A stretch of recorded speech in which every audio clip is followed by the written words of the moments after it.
Some may find the following disturbing. Discretion is advised.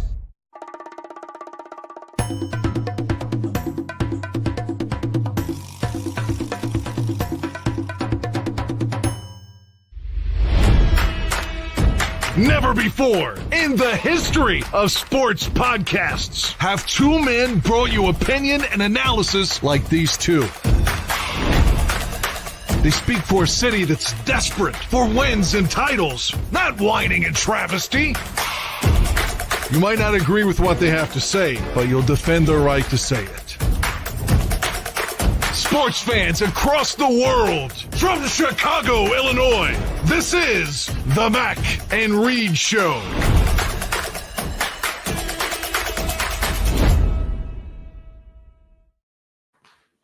What's happening, everybody? And happy holidays. Welcome in to another edition of the Mac and Reed Show. More importantly, Merry Christmas.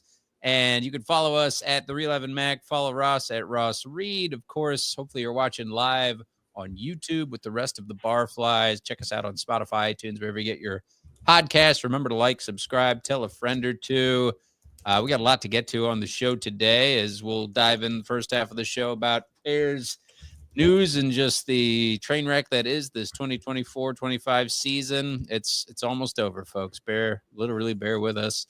We'll talk about potential coaching candidates, GM candidates, all the good stuff. Caleb Williams' development, of course, and all the questions going into 2025 for our beloved Bears. We'll talk about NFL headlines, shoe-in MVP, Josh Allen. We'll talk about Pat Mahomes' status going into Sunday, and the rest of the league is a lot of teams are jockeying for playoff position right now. Certainly not the Bears, who are one of the three teams that are eliminated.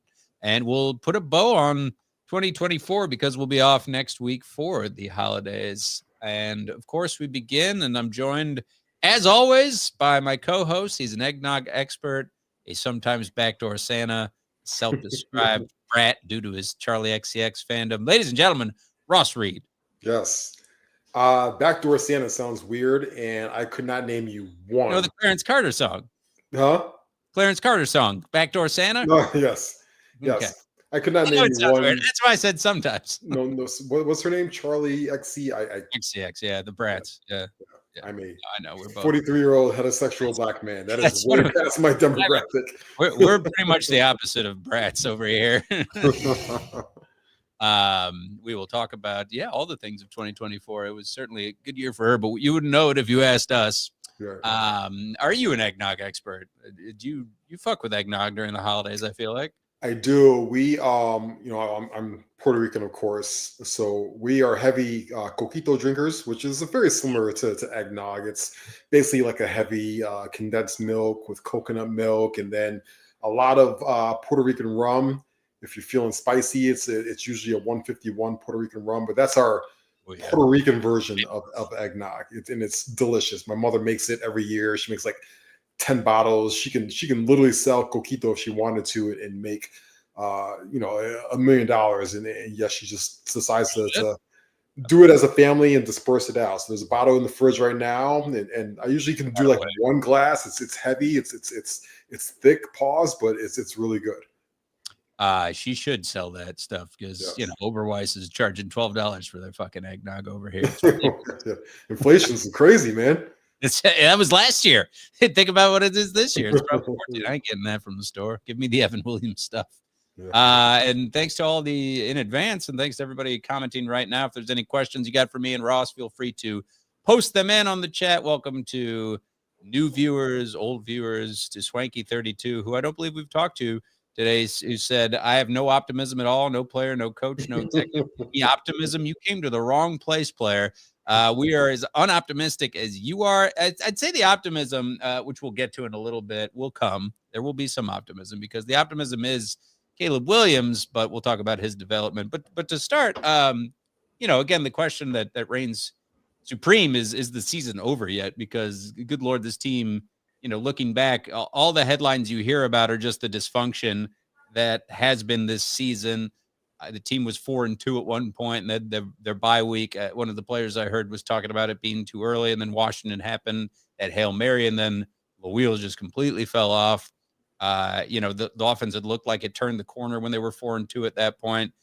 Very few bright spots. Now you fast forward to the most recent loss in the 8-game losing streak with the Vikings beating them 30-12, and an 8-game losing streak. There are no bright spots there. This most recent output, at least the defense was holding most teams in check.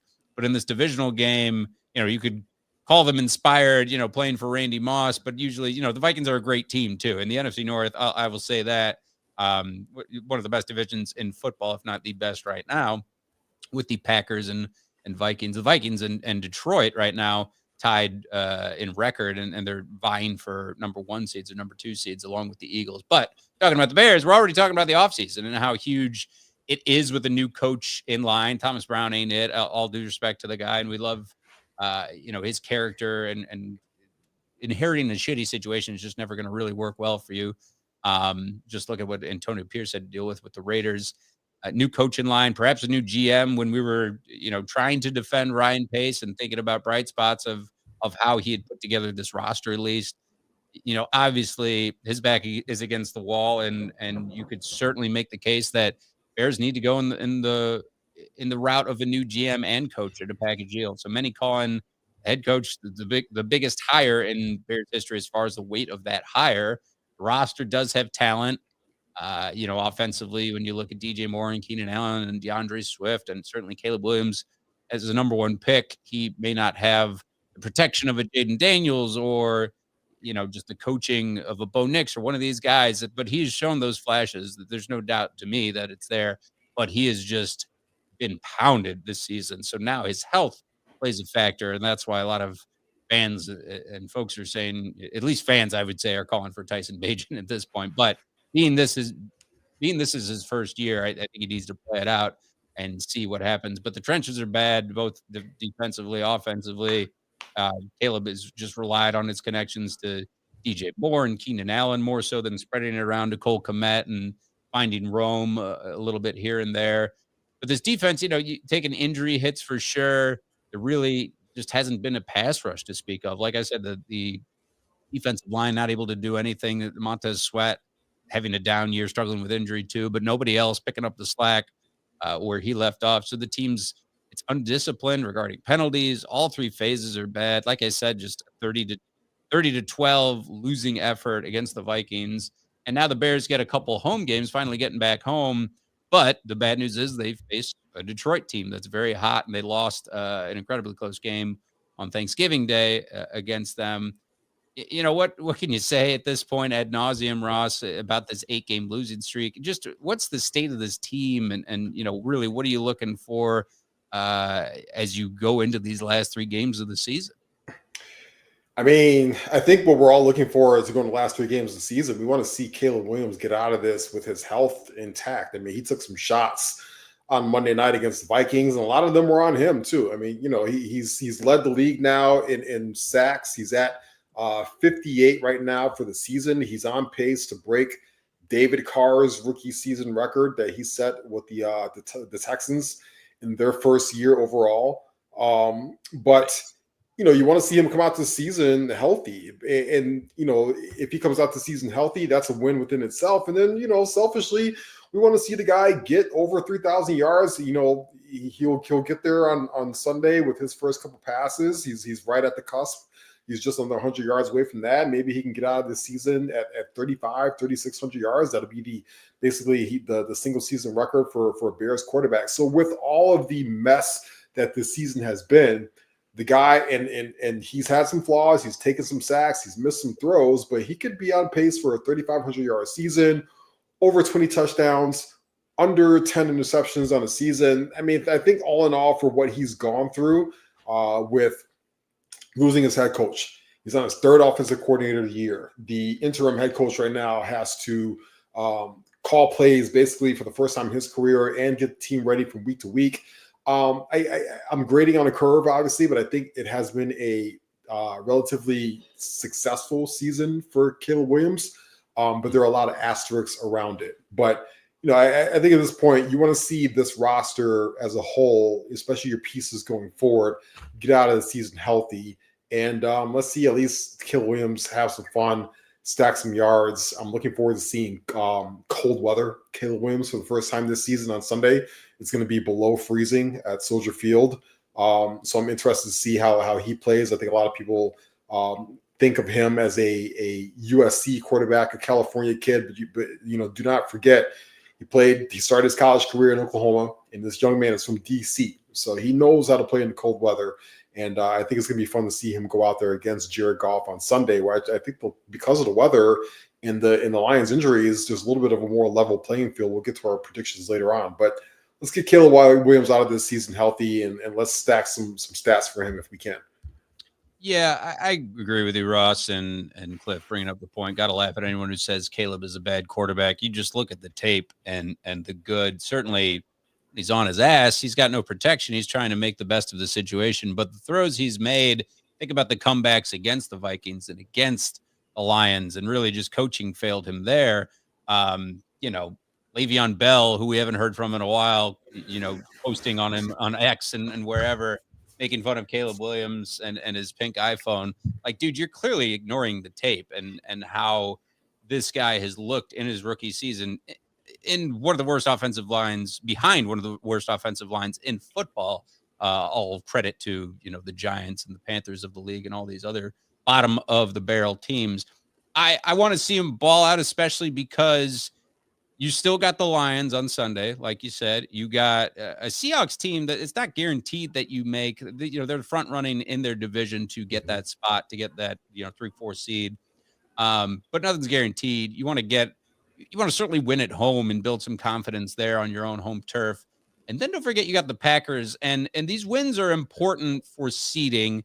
Obviously, you'd figure the Lions and Packers and Vikings all could make the playoffs with or without it, but you want to play spoiler to these guys, and you want to build confidence going forward and build that chemistry if you're Caleb Williams, because that narrative is completely flipped, where all the attention has gone to the Bo Nixes of the world and Jaden Daniels, who's now the shoe-in for, rookie of the year. And man, he talked about how losing is something he's not used to. And this is, of course, coming off a huge year at USC, huge career at USC, I should say, where he played and won the Heisman. He was in the spotlight all the time. This is nothing new for Caleb, and being that number one overall pick, this is kind of what you get. And the expectations are always high. Just ask, Matt Stafford or Joe Burrow, any of these guys, and you take your lumps. And the expectation, certainly the benchmark is Pat Mahomes, but ain't nobody out there as good as Pat Mahomes. Let's remember that. And Caleb Williams has made those strides. I think we've both seen, Ross, this season to really turn heads. And just look at back when they were 4-2 and playing bad football teams. It's really just goes back to that strength of schedule. It goes back to the coaching. We're going to talk about the head coaching candidates and Ryan Poles and what to do with him at this point. But just looking ahead to Detroit right now, you got to see this offense really, if you're Thomas Brown, sling it, be a little more creative. Don't get away from what DeAndre Swift has been able to do. He's almost at 1,000 yards, and he is one of the most dynamic backs out there. It's just plug and play with these offensive linemen, who a lot of them I feel like, playing for their future careers, not only on the Bears, but in the NFL as a whole. So just curious to see which Bears team shows up, if it's the, 30 the losing end of the 30-12 team, or they're going to play this Lions team close and get after them. Yeah, I completely agree. And I think you hit it on the head when you talked about Thomas Brown, and he's still trying to figure out as well the play caller he is. But I always notice in the second half of these games, and he did it on Monday night again, he allows Caleb Williams to play a little bit more loose and allows him to kind of play his style of game. And that's when you see the Bears able to get the ball down the field a little bit more and even get into the end zone. To me, Caleb Williams has a lot of Brett Favre to his game. I know there's been some comps out there about does he play like Pat Mahomes? Does he play like Aaron Rodgers, who's a guy that he idolized for a long time? He's got a little bit of Drew Brees in his game, but this guy is all Brett Favre to me. He's going to run around. He's going to do that, oh, no, oh, shit, he made that play kind of stuff. Like, he's going to run around. He's going to try and play YOLO ball. He's going to take some bad sacks. He's going to take some bad hits, but he's going to make some plays that just absolutely wow you. And you have to play you have to play to his strengths. You got to allow him to do what he does best. And Brett Favre notoriously struggled at the beginning of his career as well. Remember, he started in Atlanta before he found a home in Green Bay, and he found a guy like Mike Holmgren, who is a Super Bowl winning head coach and a Hall of Famer, who was able to cultivate those skills. And shout out to Thomas Brown. I think he's in a tough spot right now, but we all know at this point, Thomas Brown is not the guy that's going to get Caleb Williams from point A to point B. It's going to be a different mindset. It's going to be more of an offensive guru. We'll talk about the names in a minute, but at least for the rest of this season, if you're going to go down these last 3 games of the year, allow him to play the ball like he knows how to play ball, and allow him to play a little bit of that street ball a little bit, and use some of these receivers and the routes that they run to Caleb's advantage. One thing that sticks out to me when I look at some of the stats this year from the Bears is I look at the wide receivers and I look at the success rate for the wide receivers, and it shows up on the film too. The routes they run, again, Shane Waldron's offense was a disaster. Thomas Brown tries to take over. He's running a lot of Waldron's offense still, a little bit of his own mix, but the success rates for these receivers, way down this year, in my opinion. I look at a guy like DJ Moore. DJ Moore has 112 targets on the season. That's only resulted in 76 receptions. That's a 47.3% success rate, right? Even a guy like Roman Dunze, he's had 88 targets on the season, only 47 receptions. That's 45.3%. Keenan Allen, 97 targets for a guy that is pretty old. He's 32 years old. He's got 97 targets. He's going to be over 100 targets this year. He's got 53 receptions, 44% receiving rate. This tells me these guys are not getting separation. This tells me that the routes that they're running are trash. That's kind of where we're at on the year. Still with that, DJ Moore is going to probably finish close to 90 receptions on the year, over 1,000 yards, but he only has 5 touchdowns on the season. Right now, if you look at the stats, Keenan Allen has 6 touchdowns in the year. If I told you going into the year, Keenan Allen would lead the team in touchdowns and receiving, you'd be like, what the hell happened to DJ Moore and Roman Dunze? So I think that, a new guy has to come in here and play to the strengths of the receivers that they have and the quarterback they have. Cole Kmet's been on a milk carton since the back half of this season. $50 million to block right now. Right, that's troubling. We don't really have a receiving game out from the running back position. So all of that's troubling. And still with that, Caleb Williams has had a pretty solid season for me. I look at a guy like Andrew Luck. Andrew Luck, he's not going to get the receiving yards that the passing yards he had. Andrew Luck had 4,300 passing yards as a rookie, but he had 23 touchdowns and 18 interceptions. And Caleb Williams is probably going to be on pace to break that. Andrew Luck had a quarterback rating of 76.5. Caleb Williams right now is at 87, over 87. And we were having a conversation back then on if RG3, who went to the playoffs that year, was a better quarterback or should have been the first overall pick than Andrew Luck.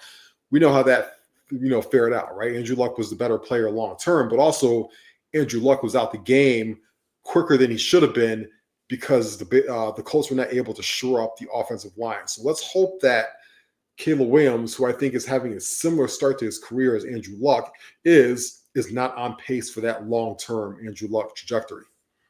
Yeah, it's curious too. You're looking at now, Michael Penix Jr. getting the call at Costco that he's going to be starting over Kirk Cousins, who also is just being paid an obscene amount of money to start or to play quarterback for the Falcons. Now he's getting benched for Penix Jr. If you were to say, Jaden Daniels was playing better than Caleb Williams this season, or said that he was going to be playing better than Caleb Williams, you probably said, all right, but Bo Nix or these other guys are putting up these numbers. You would have shook your head at that, but the fact remains that Caleb Williams is going to take his lumps, and he has taken his lumps this season. And there's just nothing you can do about that as a rookie quarterback. And I think that, you play to the strengths of your team, and certainly this great dearth of talent that he had at receiver and running back and, the skill position players. It never came into fruition, and you can blame coaching. You can blame certainly the offensive line. And so, on that note, talking about the head coach and Thomas Brown doing as much as he can to defend his players and trying to just right the ship into the end of the season, which there's no right in the ship now. It's sunk. But the names that have been floated around a lot are the same ones that we talked about with Ben Johnson, Brian Flores, Joe Brady, Mike Vrabel. Although I feel like Mike Vrabel is very much a long shot. He's already spoken for, I feel like, with a lot of sources out there. So, Ben Johnson's the cream of the crop, ideally, if you're the Bears at this point, talking about an offensive minded head coach. And Ross, I'm going to butcher whatever you tweeted about, but basically, you're looking for longevity and you're looking for a creative young mind like a Mike Shanahan who, there's a possibility, but it would take a world of creativity to potentially not only leave the 49ers, but to, I said Kyle Shanahan, but to get him out of the 49ers and then, coaching for the Bears. It's just crazy to think about. But the bottom line, with whatever candidate they go with, they want longevity. And you talk about that with the Sean McVay or Shanahan and the creativity. And they're just kind of in this vein of guys. They're very opposite of a Mike Tomlin. And Mike Tomlin's very hard to find who's, in his whatever, double-digit season of winning records. It's just incredible what he's able to do with Pittsburgh and lead the division in the AFC North. But, of these candidates, what's the latest you're hearing there? Do you have any more thoughts on a route you want the Bears to go into 2025 with their head coach?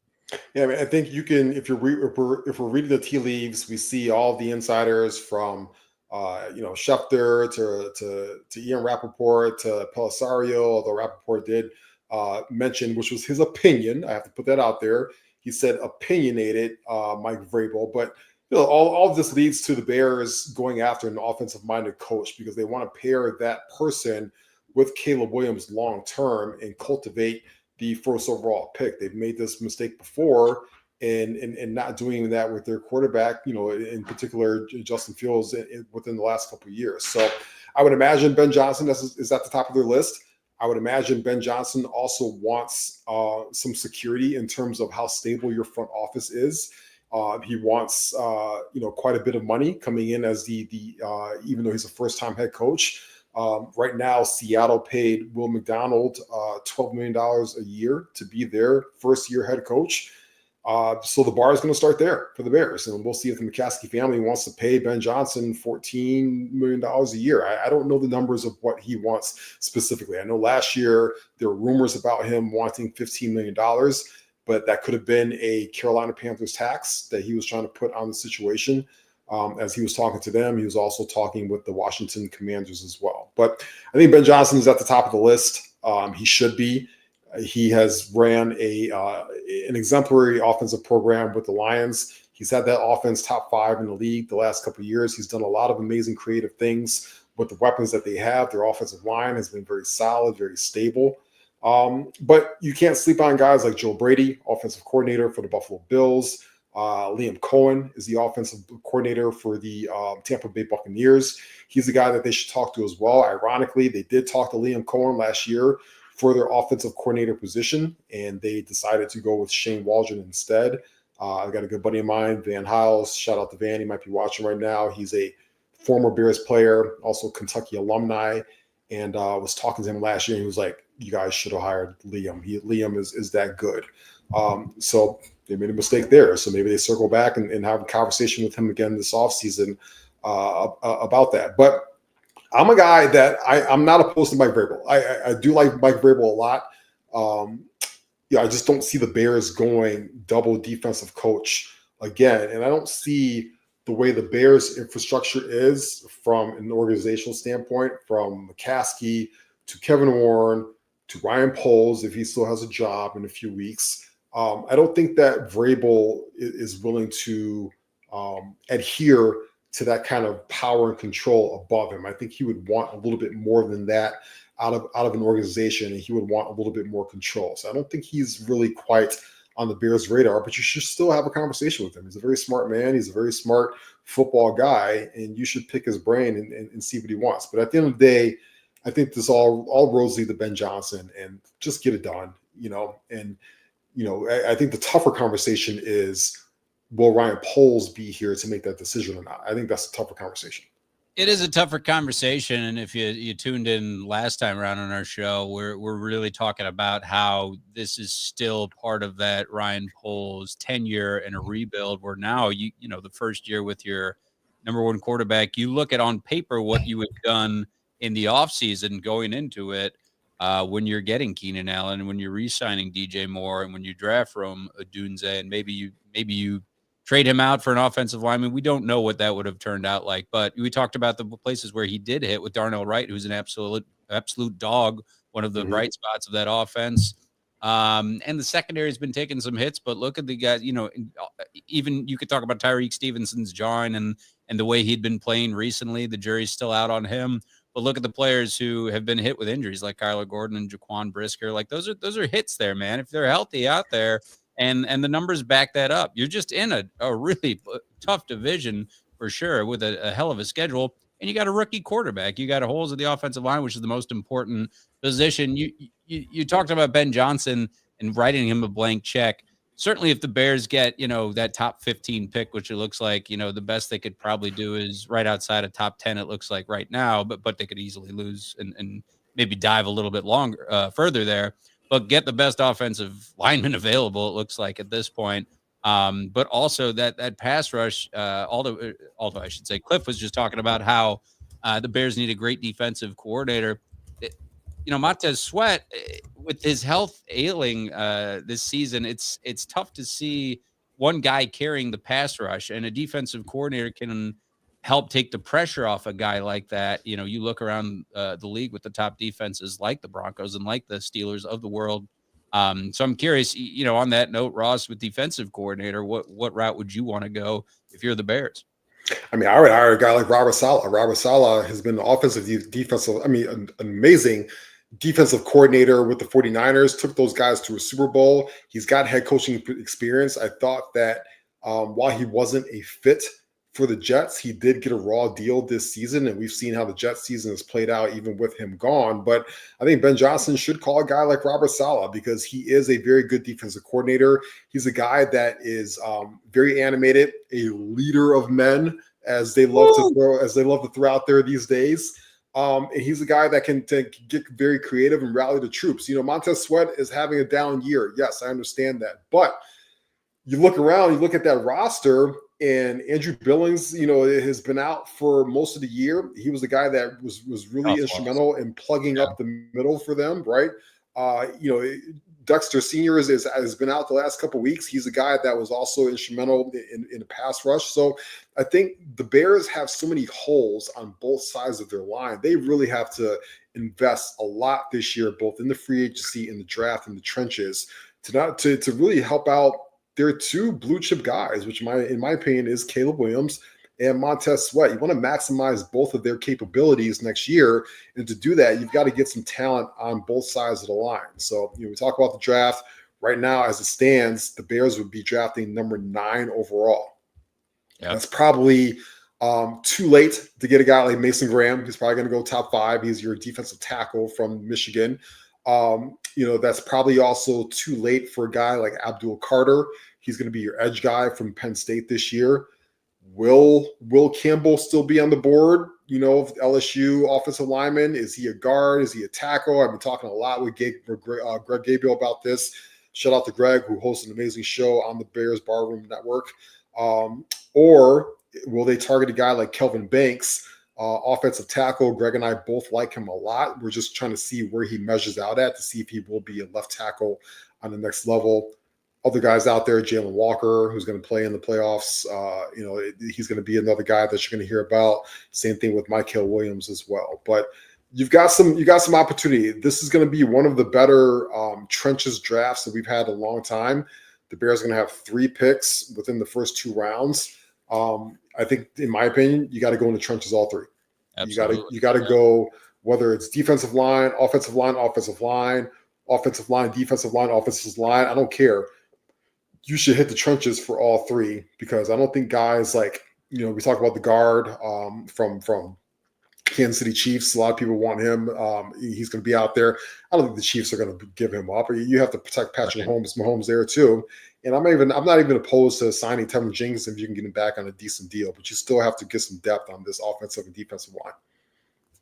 Yeah, absolutely. And the offseason outside of the draft, it will be very telling to see what the Bears try to do. I'm with you as far as the Bears' needs go, that it's paramount that they get that depth on the offensive line to get that protection for Caleb Williams. And Caleb Williams will learn, obviously, that he needs to get the ball out quicker as he has in the last several games. But keep those, keep those talents there that are nearby, that he's obviously DJ Moore has been locked up for some time. As you talked about, the targets to completions is just rough all around. And that's what you're going to see from the pressure that he has taken and just the bad reads, or if he's floating a ball, he wants those throws back. So it's tough. And we're going to see in these last 3 games, again, a more mature Caleb Williams, albeit running for his life a bit more, I feel like. But that Detroit defense, look at what Buffalo just was able to do with them. And the Bears offense was able to pretty much have their way with them in the second half of that Lions game back on Thanksgiving. It's still one of the best teams in football, no denying it, but you get Detroit at home, and the Bears have been playing pretty well at home right now. So certainly Caleb Williams is going to be a focal point. The defense wants to get some of their swagger back and put Jared Goff on his butt a bit. But Caleb Williams and that trio of wide receivers and Allen and DJ Moore and Rome Odunze should be really attacking this Detroit defense that, is at linebackers, and Aiden Hutchinson, obviously, in the secondary, just dropping like flies left and right here. Yeah. So curious to see that, but don't get away from, the script still has to be balanced to me. And DeAndre Swift, I know you talked about not drawing up a lot of run plays for running back, or not a lot of passing plays with a guy like DeAndre Swift. I think you need to do that, but I think you just need to take those shots as well. You got nothing to play for. You're eliminated from playoff contention and winning this division. Obviously, you're just playing for pride at this point, to beat Detroit, to beat the Packers, beat the Seahawks in this home stretch here. So, keep it low scoring and try to get a win on the lakefront is exactly what Caleb Williams would want. He's not used to losing, but the Bears certainly are. Yeah, and thankfully this Sunday, Braxton Jones practiced today, so it looks like he's on pace to come back for this Sunday, coming off of that concussion. He had late symptoms, very, very late in the week. That popped up on Sunday, the day before the game, which left them scrambling to try and get Kieran Amedeje ready for his first start. And he looked rough. That young man was supposed to be a project basically all year, and was supposed to kind of redshirt this year. He should not have been thrust in that position, but that's a mistake on Ryan Poles. Your swing tackle should not be a third-round injury project. That's another indictment on Ryan Poles. And it was either him or Larry Borom, and Borom was a disaster the week before that. So at least this Sunday, the Bears have some semblance of, a consistent offensive line. They're going to start Braxton Jones, Tevin Jenkins, Coleman Shelton, who's still not very good, Matt Pryor, and Darnell Wright. And so you hit it on the head. That Lions defense has been thrust with a lot of injuries. They're really trending down right now in terms of what their situation is, because they cannot shake the Eagles or the Vikings right now. I mean, listen, one loss and they lose not only the number 1 seed, but they lose the division. So the Lions are in a really tough spot, and they don't even have David Montgomery coming out there this Sunday, which they really, really would like to have in 28-degree weather outdoors on that Soldier Field grass. Instead, it's going to be a heavy dose of Jahmyr Gibbs out there. So I think this Lions team could be had this Sunday, but the Bears are going to have to play smart, fundamentally sound football. It'd be nice to see Thomas Brown get one win at least in his interim head coaching career and kind of build off of what will probably be next year. He'll probably go back to an assistant role, obviously. I don't think he'll be an offensive coordinator anywhere, but something below that as he continues to build his very young coaching career. And, like I said at the beginning, I want to see cold weather Caleb Williams kind of put on a show a little bit. The Bears only have 2 home games left. They all 4 of their wins this year have come at Soldier Field. They're 4-3 at home. Let's see if they can get at least 1 or 2 more wins. It's going to be a lot of fundamentally sound football on both sides of the ball. It's going to be a lot of putting Jared Goff in some uncomfortable situations as you put him outdoors. And let's see if they can play spoiler. Caleb can thank global warming for not sub-zero temperatures in December on the lakefront, but it'll be cold. It'll be 20s probably with that wind chill, and it'll be a factor for sure. But you talked about the injuries, and with the report today, just Gervon Dexter and Roshan Johnson, Tevin Jenkins, Braxton Jones, as you mentioned, trending towards playing, Ryan Bates, but they're all questionable as of today.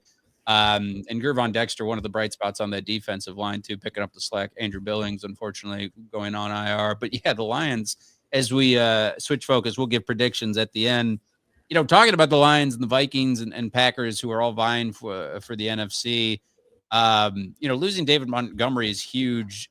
It seems like every week some key defensive player or some player overall who's key to them in the Lions just goes on IR. And as good as they are, it's tough to bounce back from that and plug in guys who are, from your practice squad, or you got to sign them from, a team that cut them. And, you're looking at the Vikings, who have just played right behind Detroit every step of the way. And you could say the same about the Packers as well, outside of the Jordan Love injuries. And you can point to all their coaching for sure. And I feel like the Vikings had been labeled pretenders for a long time, but the record speaks for itself here this season. And I'm excited to see, what the playoff brings for them. And they have, questions. Of course, they got to pay Sam Darnold, I think, is the most likely scenario if you are the Vikings. And Kevin O'Connell might very well win Coach of the Year. And the Packers, it's sort of uncharted territory, and the Lions for the Vikings to be making this huge step that they did. When you thought about, you're writing them off already at the beginning of the season, but looking at that playoff race overall, obviously it felt like a 2-horse race with Detroit and the Eagles at the top there. But now Vikings breathing right down their neck. I think that these wild card sort of underdog teams are breathing down their necks. Look at Jaden Daniels, the way he's been playing, and Washington, Tampa. You talk about their OC, and you talk about the way that Baker Mayfield has been playing at an MVP level. It's just really impressive. If they, if he has that accompaniment of a healthy running back and healthy wide receivers around them, they're great. And you talk about that Todd Bowles coach defense too. Really great. Bucky Irving is great. And on the AFC side of things, Pat Mahomes may have dodged a bullet not having a more serious injury with his ankle. We heard the news today that he's, of course, going to play on Sunday, but he may be hobbled a little bit. That might be a loss against the Texans, I feel like, if he is hobbled by that injury. Saturday game. Oh, yeah, Saturday game. We got a lot of football in this next day. Every damn day of the week, I feel like, starting tonight with the Broncos and Chargers. But that aside, Saturday game should be a good one between them and the Texans. Texans, Bills, Pittsburgh, Steelers, and Chiefs all clinch playoff spots. Baltimore chased the Steelers for most of the season.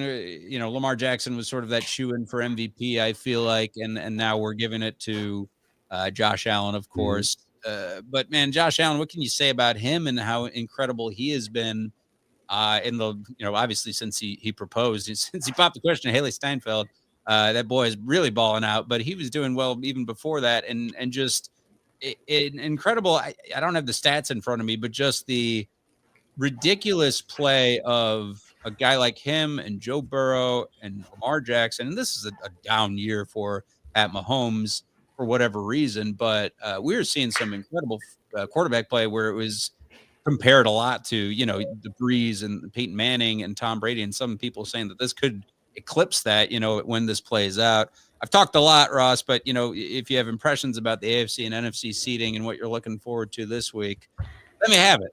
Yeah, I mean, listen, the Chiefs, they keep chugging along. They're Pat Mahomes, he got his annual foot ankle injury like he does every year. He got that last week, so he was kind of hobbling and kind of doing that funny duck walk run that Pat Mahomes does, but he's going to be fine. He's a gamer. He's going to be out there. Not only this Saturday, they've got the Christmas Day game as well that he's going to be, he's going to be out there as well. They get Hollywood Brown back this weekend, which I think is going to be a big boost for them. They're going to probably ease him into the offense. So they just got Pacheco back a couple weeks ago. Now they get Hollywood Brown back, and they could pair him with Xavier Worthy, who's had a pretty solid rookie season, and DeAndre Hopkins. And I think that only opens up, things for Mahomes and also Travis Kelce as well. So let's see how they can do. I think for them, they want to start to get that offense humming this week because they've been winning games. They're 13-1. But the offense hasn't quite looked like that Chiefs offense that we've seen in the past. And the stats show it as well. They only have 329 points total on the year. Compare that to the Buffalo Bills, who scored 445 points on the season. So the Chiefs plus 70 right now, point differential, even though they only have one loss. Buffalo Bills are plus 135. And then after that, you look at even a team like the Baltimore Ravens, they're at plus 88. So, I'm sorry, 86. So I think the Chiefs want to get that offense humming, but for me, it's been the Josh Allen show all year, and he's been impressive. He has been the MVP, even though Lamar Jackson has had an outstanding season. That Ravens team does have 5 losses, and you look at the infrastructure that Josh Allen has around him. Not a lot of household names on offense or defense. It's just a heavy dose of Josh Allen.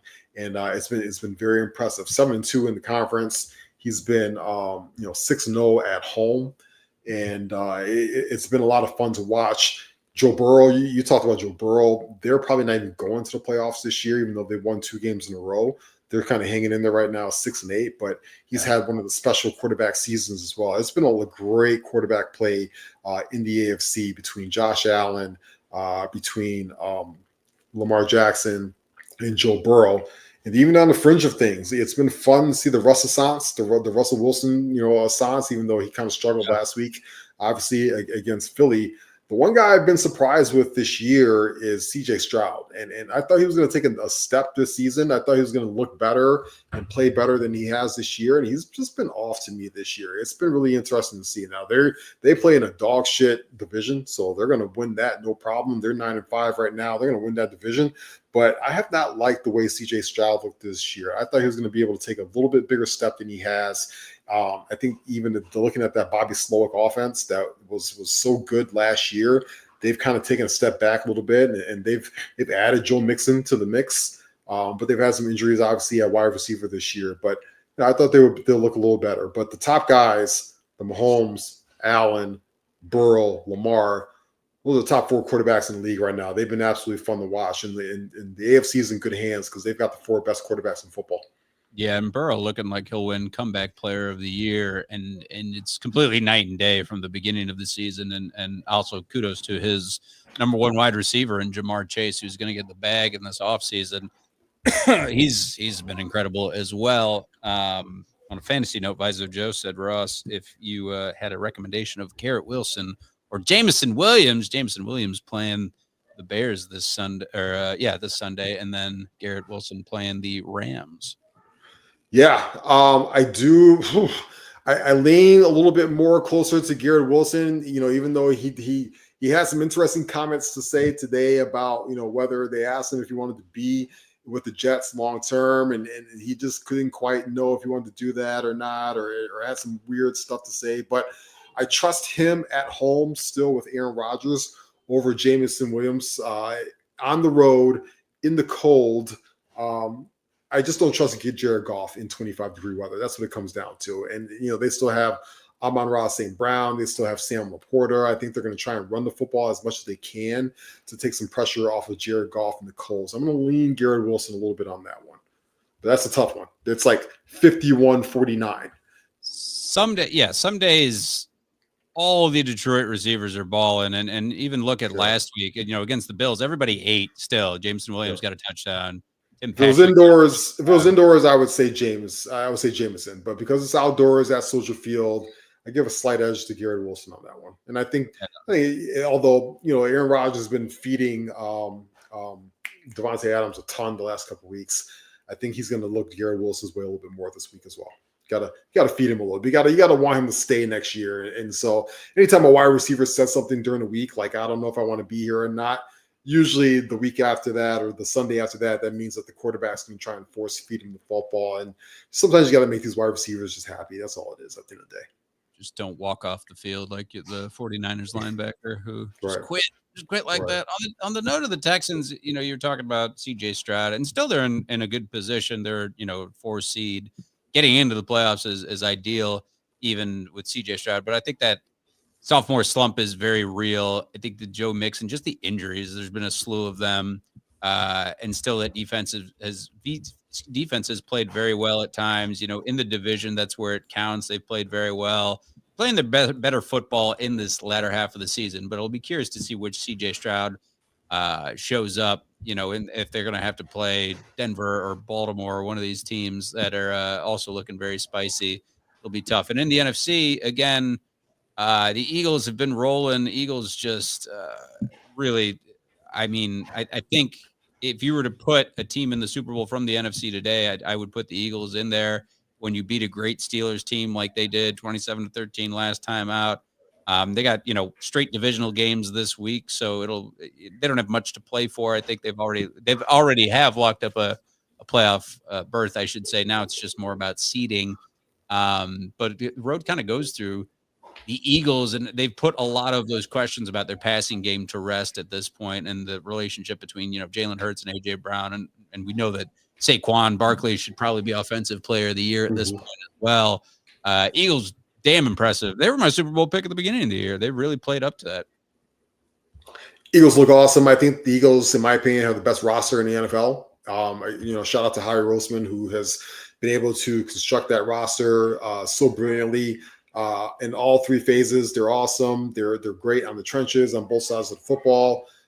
They're great at the skill position players as well. Jalen Hurts, he's not a guy that's going to wow you and put up 350 yards a game and 4 touchdowns, but he's just a really solid point guard in my opinion. He reminds me a lot of like Avery Johnson back in the day of the Spurs when he had Tim Duncan and Dave Robinson around him. He just was able to put the ball in the places and let those guys cook and let them do what they're supposed to do. And obviously they have the most unstoppable play in football, which is the tush push. Jalen Hurts has 14 rushing touchdowns on the season. Anytime they need to get 1 yard, they're going to be able to get it. And that's even with Jason Kelce retiring this year. And so, this becomes a very important pivotal week, because if, let's say, Detroit loses on Sunday to the Bears and Philadelphia continues to keep humming along, then they overtake the 1 seed. And that's important, because if you do not want to go to Philadelphia outdoors with that fan base in January to play them for the rights to go to the Super Bowl. And that's what Detroit had to do last year when they had to go to San Francisco.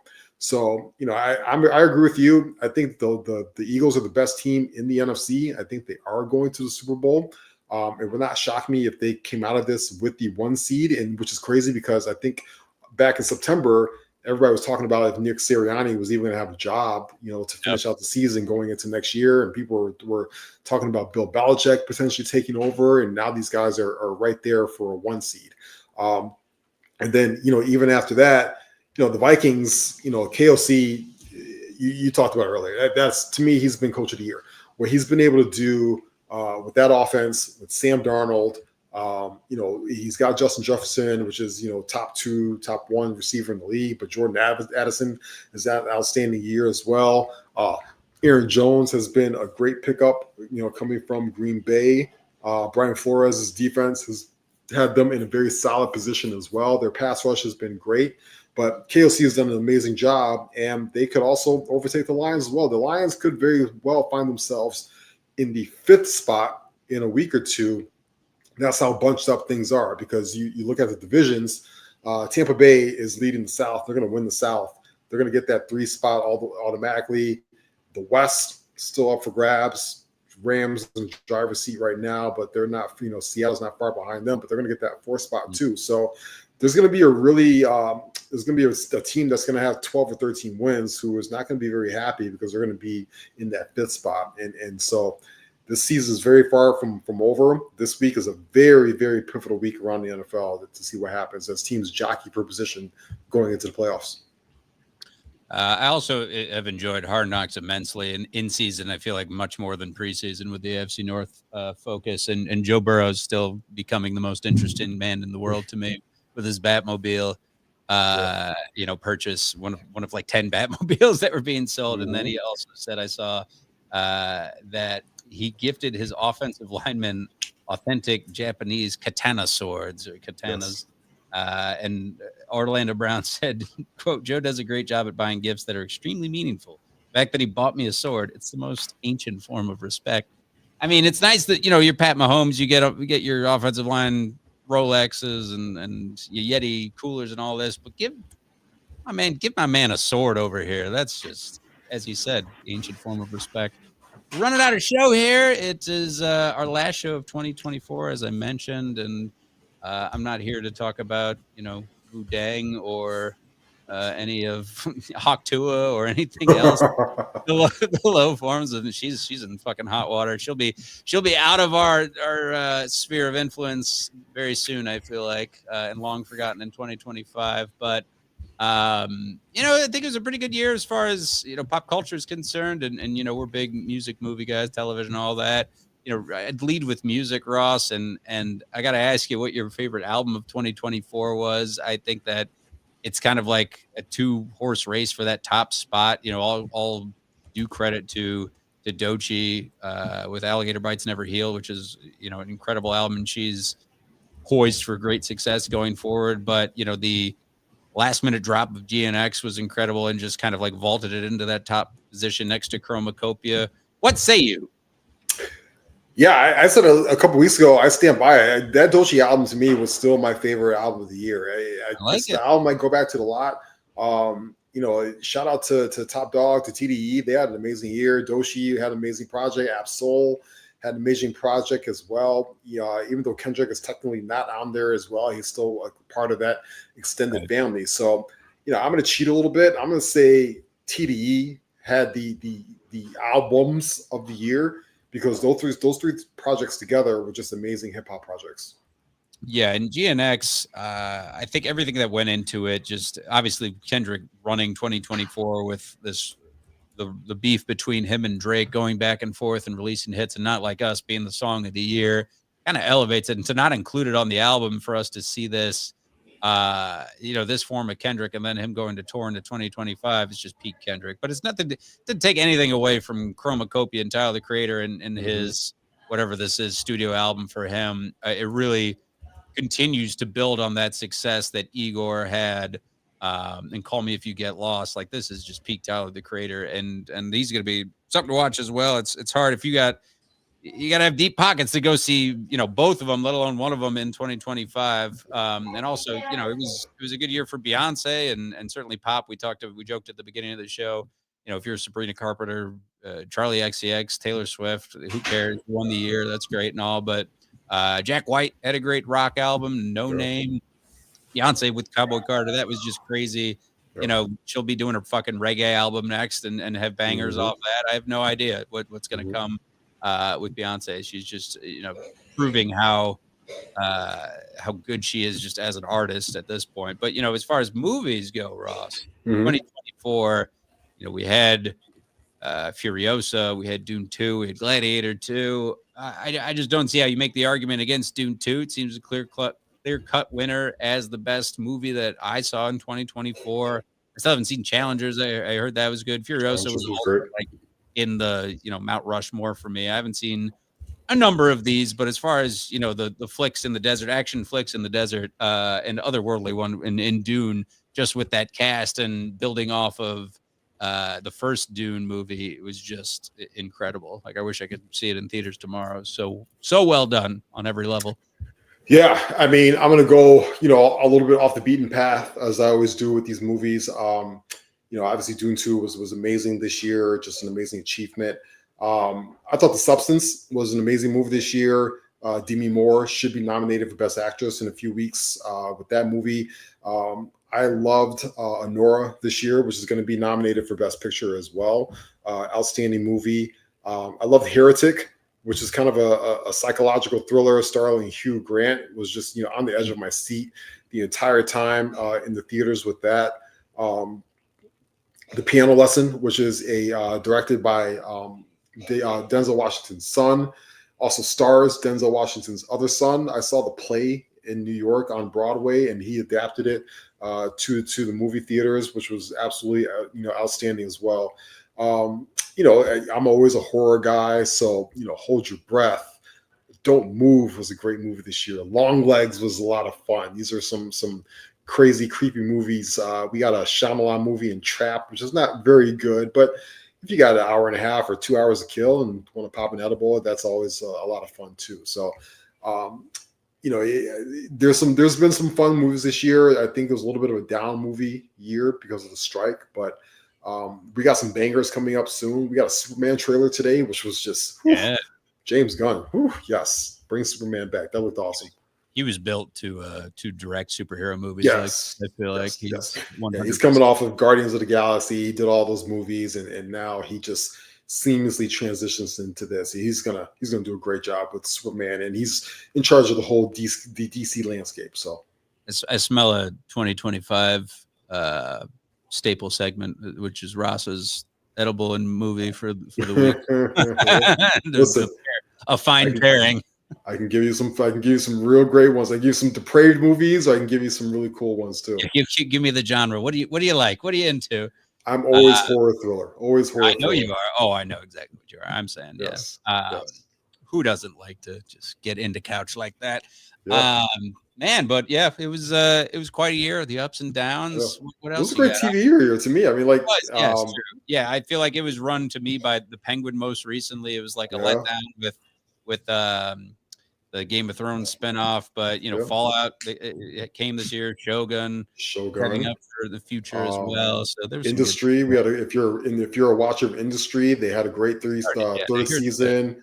Mr. and Mrs. Smith was one of my favorite shows this year. Yeah. Ripley was my favorite show of the year on Netflix. Check out Ripley. I loved Say Nothing as well, which is on Hulu.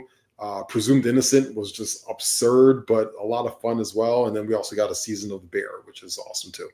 We did get The Bear, of course. The Bear stays at the top, and even just the comedies. I think Apple TV had some flops, but Shrinking came back this season, which has been really good. That's a good cast there. Yeah. Bad Monkey. I watched Bad Monkey on Apple, which is fun. Vince Vaughn action. Fast. We've seen Domingo on SNL, and I try to watch SNL as consistently as I can, especially when like Chris Rock hosts and all these great entertainers and actors are on there, because it's a pretty solid cast right now. I'm just curious. It's all leading up to this 50th anniversary celebration, and what that is going to be like. It should be pretty incredible. You figure the history, and I saw that Questlove is already in development. SNL musical acts, a documentary about that, and I did watch the Yacht Rock documentary, which was may have had a cocktail and edible doing that. It was pretty fucking good, and you forget that the resurgence of Toto and Steely Dan and how they had these great samples all in your favorite hip hop songs too, and De La Soul and all. Yes. The burning question in my house was, and we can exit on this. Is Hall & Oates? There was no Hall & Oates. Like, do you consider Hall & Oates yacht rock, or are they kind of more like a adjacent soul version of yacht rock? Clearly, who these guys who the whole premise, if you haven't seen it, for the listeners and viewers, was that it was basically inspired. I feel like this dive down to Toto and Steely Dan and Michael McDonald. And basically the Pretenders and the actual true yacht rockers, and they made up the yacht rock genre. But anyways, I don't really understand why Hall & Oates isn't in there. I think melodically it's still right there for me. And Steely Dan, the tree that they have with like these session musicians that go out there, and I didn't know that like the influence into like playing on the Thriller album, that Quincy Jones had recruited some of these session guys to go do that. That's the part I think that made him separate it. Like Toto, the cringy Africa video, and like they had their share of hits. But that was kind of the common denominator, was those musicians from Toto that played with Michael McDonald and all these other guys. And look at today, Thundercat playing with Michael McDonald and all these other yacht rockers is it is a very large basement. Yeah, it's very deep here. Thank you, Chad. Great. Gotta wrap it up. Prediction for Sunday. For it also is just zoomed in right on me, so it looks especially large. We got to talk about the Lions Bears. I want to predict a Bears win under Thomas Brown. I think they fall short. I think they put up a measly 20 points, and the Lions win 27-20. What do you got, Ross? I got the Bears winning this one. I have not picked a Bears winner in the last couple of weeks. Bears going to win this football game 21-17. 21-17. I love that. Jeez. We'll see. Thanks to everybody for watching, listening in. We appreciate all the barflies. We hope you all have Merry Christmas and a happy holiday. Enjoy some coquito or some eggnog, whatever you do. Drink responsibly if you're around others and driving and all that. And Cliff with 38-24 Lions. That'll be a blowout. That would be tough. Subscribe, of course, on the YouTube channel. Follow at Barroom Network for all of our great Bears coverage as this season winds down, and the off-season coverage as well. We shouted out a lot of the great programming throughout the show. Remember to subscribe on Apple Podcasts and Spotify as well. At Ross Reed for social media for Ross, and I'm at The Real Evan Mack. But for now, we say deuces. Everybody be good to each other out there. So long. Peace. Have a good Christmas. Yep. Indeed. Thank you.